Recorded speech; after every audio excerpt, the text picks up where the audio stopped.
Okay, here is our farmhouse truck fall tablescape.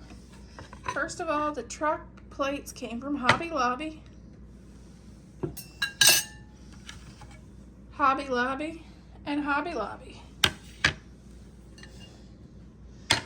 Amazon for silverware, and I messed those up.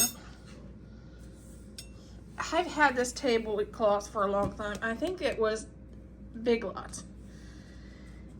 Amazon for the napkins. Temu for the napkin ring. I've had these for years too. This came from a craft show. This came from the Pottery Barn.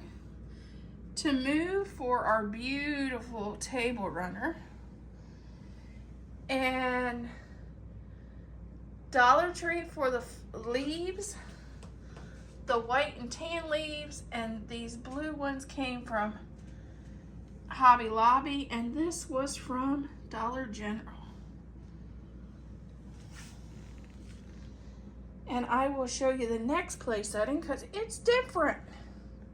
This is our other place setting. This is our other truck plate, which is a little different than the other one, but I love them both.